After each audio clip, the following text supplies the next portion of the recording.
Hi guys, हम चल रहे हैं, आपको हम मीना बाज़ार दिखाते हैं। हम मीना बाज़ार जा रहे थे। वहाँ पे देखिए कितनी भीड़ होती है, मतलब हर चीज़ मिल जाती है, बच्चे के कपड़े वगैरह सब मिल जाते हैं वहाँ पे।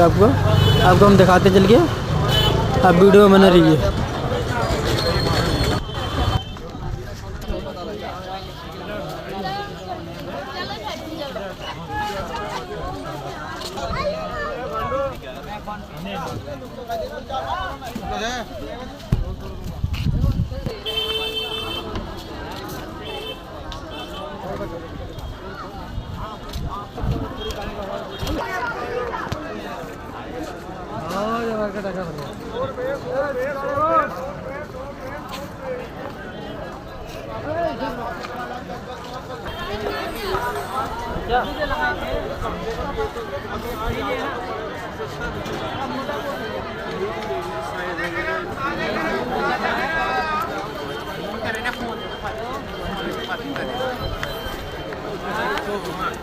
ना चेक करा